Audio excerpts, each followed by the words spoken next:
Hindi ako AI, hindi ito prompt. Totoo ito. Happy Independence Day, sana mapalaya ka na. Hindi na makalaya. Ops, hindi yan ang sinasabi ko. Sumusobra ka na, G-News.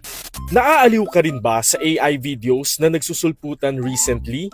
Kahit mga bayaning Pilipino, biglang nag-selfie. Hi guys, Lapu-Lapu here. Ingat po tayo, may dumating na mga barko.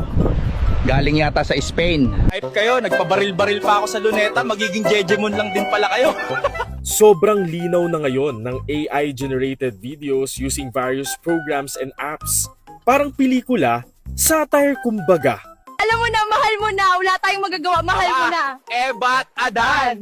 Ebat Adan! And speaking of satire, flashback muna to 2009 nang simula ng writer na si Paulo Chiquiamco ang Independence Day trend na RP612 Fic, short for Republic of the Philippines June 12 Fiction. Araw ng kalayaan, pero make it creative, make it hugot, make it #RP612Fic. Katulad ng old photo raw ng unang pagpupulong ng mga katipunera.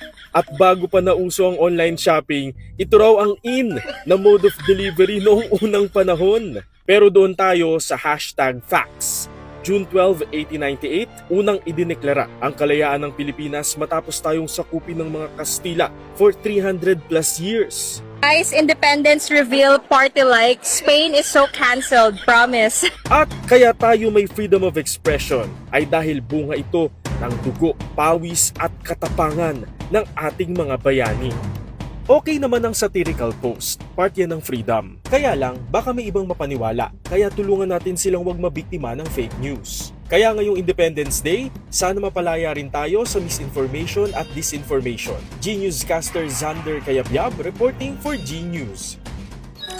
Real news on the go. G